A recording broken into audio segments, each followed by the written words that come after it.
इस समय पूरे मिडिल ईस्ट में दहशत मची हुई है। कभी ईरान अमेरिका के सैन्य ठिकानों पर हमले बोल रहा है तो कभी अमेरिका ईरान पर आंख बंद करके हमले कर रहा है। लेकिन इसी बीच परिस्थितियां इस तरीके से बिगड़ चुकी हैं कि इस बात की आशंका होने लगी है कि कहीं तीसरा विश्व युद्ध न हो जाए, क्योंकि ईरान अब तक करीब 10 देश पर हमला कर चुका है और इसी बीच सबकी नजरें भारत पर टिकी हुई हैं। क्योंकि भारत की एक बहुत बड़ी सप्लाई मिडिल ईस्ट के देशों में भेजी जाती है और मिडिल ईस्ट के देशों से एक बड़ी सप्लाई भारत भी आती है। लेकिन हाल ही में भड़कते युद्ध ने ईरान को इस बात पर मजबूर कर दिया है कि वह जहाज को आने जाने से रोक रहा है और स्ट्रेट ऑफ हॉर्मुज नाम का जो यह पतला सा समुद्री रास्ता है, इसे ब्लॉक करने के आदेश भी अब दे दिए गए हैं। और हैरानी की बात यह है कि जिस रास्ते को ब्लॉक करने का आदेश दिया गया है, इसी रास्ते से जहाज पर लोड होकर भारत का 50% क्रूड ऑयल आता है। और यही नहीं, बल्कि 40 बिलियन से ज्यादा का जो नॉन ऑयल एक्सपोर्ट है भारत का, वह इसी रास्ते पर पूरी तरीके से डिपेंडेंट था। लेकिन अब इस रास्ते से गुजरना मतलब मौत के दरवाजे पर जाना। ऐसे में सवाल यह उठता है कि भारत अब क्या करेगा? क्या भारत के पास कोई दूसरा ऑप्शन भी मौजूद है या फिर अब भारत के लिए कोई दूसरा रास्ता नहीं बचा है? पूरी डेवलपमेंट क्या है, इस वीडियो में समझते हैं। लेकिन आगे बढ़ने से पहले इस वीडियो को लाइक करके चैनल को सब्सक्राइब जरूर कर लीजिए।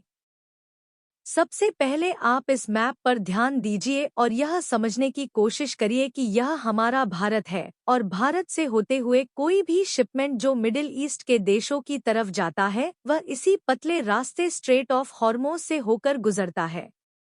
यह ईरान और ओमान के बीच स्थित एक संकरा जलमार्ग है जो फारस की खाड़ी यानी पर्शियन गल्फ को ओमान की खाड़ी और अरब सागर से जोड़ता है। और जरूरी बात यह है कि इसे दुनिया का सबसे महत्वपूर्ण चौक पॉइंट कहा जाता है, क्योंकि इसकी चौड़ाई भले ही मात्र 330 किलोमीटर ही है, लेकिन आर्थिक रूप से यह जलमार्ग पूरी दुनिया की ऊर्जा की नस है, क्योंकि दुनिया भर में समुद्री मार्ग से होने वाले कुल तेल व्यापार का लगभग 20% से 25% हिस्सा अकेले इसी रास्ते से होकर गुजरता है। यहाँ से प्रतिदिन लगभग 20 से 21 मिलियन बैरल कच्चा तेल निर्यात किया जाता है।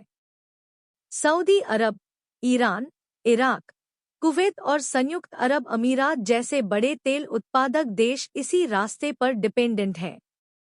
अगर यहाँ व्यापार रुकता है तो वैश्विक बाजार में तेल की कीमतें रातों रात दोगुनी हो सकती हैं, जिससे पूरी दुनिया में महंगाई का संकट पैदा हो सकता है। क्योंकि दुनिया भर में जितने भी सामान एक जगह से दूसरे जगह पर भेजे जाते हैं, उन सभी को भेजने के लिए ट्रांसपोर्टेशन का इस्तेमाल होता है।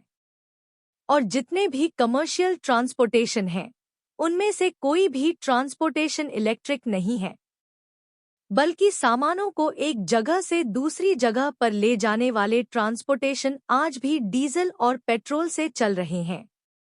यहाँ ध्यान देने वाली बात यह है कि डीजल और पेट्रोल को इन्हीं कच्चे तेल से रिफाइन करके बनाया जाता है। तो अगर कच्चे तेल की सप्लाई डिस्टर्ब होती है तो डीजल पेट्रोल की कीमत अपने आप आसमान की ऊंचाई छूने लगेगी, जिसके कारण वह सारी चीजें महंगी हो जाएंगी जो ट्रांसपोर्टेशन पर डिपेंडेंट है। और सबसे बड़ी बात यह है कि ऐसी कोई चीज है ही नहीं जो ट्रांसपोर्टेशन पर डिपेंडेंट ना हो। फिलहाल इस रास्ते की अहमियत इतने तक ही सीमित नहीं है, बल्कि भारत के लिए स्ट्रेट ऑफ हॉर्मुज का महत्व किसी भी अन्य देश से कहीं अधिक है। भारत अपनी तेल जरूरतों का एक बड़ा हिस्सा खाड़ी देशों से पूरा करता है।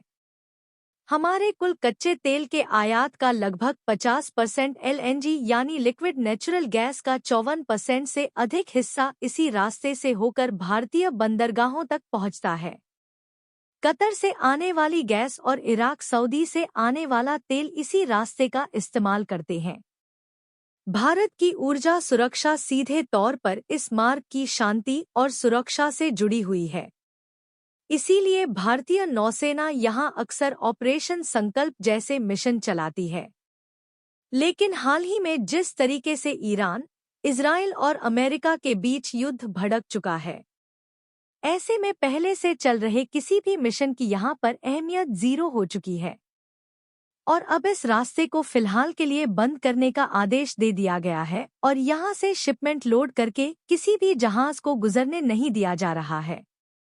और आप रिपोर्ट में देख सकते हैं